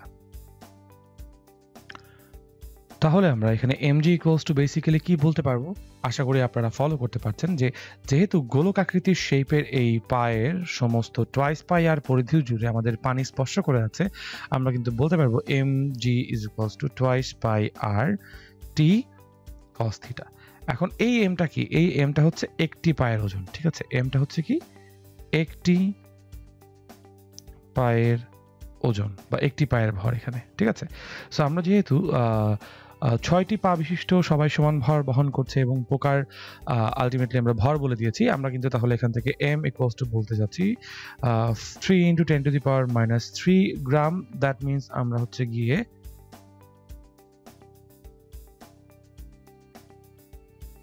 বলতে পারি যে পোকার ভর আলটিমেটলি দাঁড়াবে হচ্ছে 3 into 10 to the power -6 kilogram, আর সেখান থেকে আমরা একটি পায়ের ভর m ইকুয়ালস টু বলবো 3 into 10 to the power 6 divided by 6 kilogram, তাই না? এখান থেকে আমাদের m এর মান কত আসছে, m এর মান আসছে 5 into 10 to the power -7 kilogram.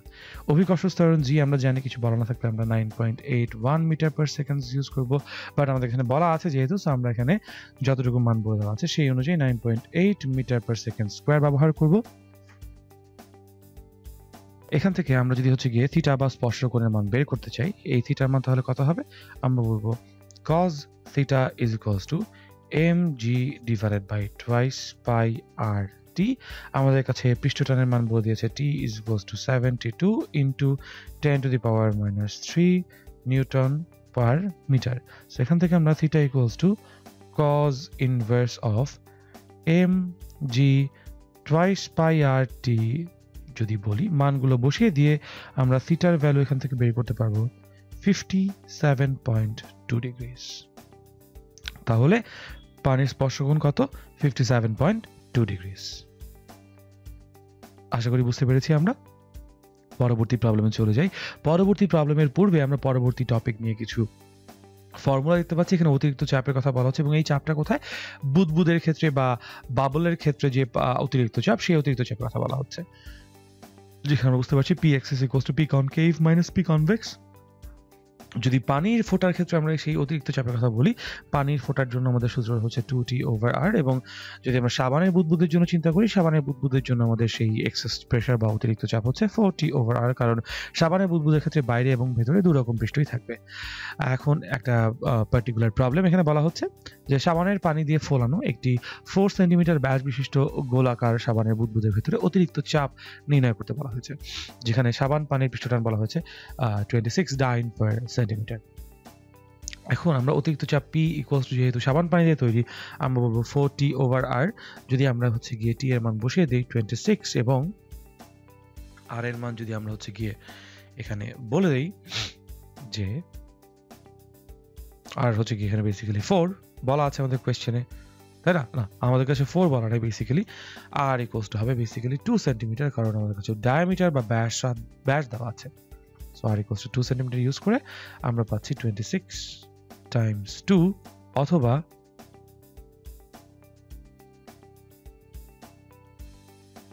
মান আসছে 52 ডাইন পার সেন্টিমিটার স্কোয়ার। তো এটাই তাহলে আমাদের সাবানের বুদবুদের ভেতরে অতিরিক্ত চাপের পরিমাণ। আশা করি বুঝতে পেরেছি আমরা সবাই। সবাইকে অনেক ধন্যবাদ এতক্ষণ ধরে আমাদের ক্লাসটি করার জন্য। আমি সৈয়দ আল্লাহিয়ান আজকে আপনাদের কাছ থেকে এখানেই সাইন অফ করে নিচ্ছি। হয়তোবা আপনাদের সাথে আমার দেখা হয়ে যাবে আবার সামনে পরবর্তীতে অন্য কোনো ক্লাসে। ততক্ষণ পর্যন্ত সবাই ভালো থাকবেন, সুস্থ থাকবেন। আল্লাহ হাফেজ।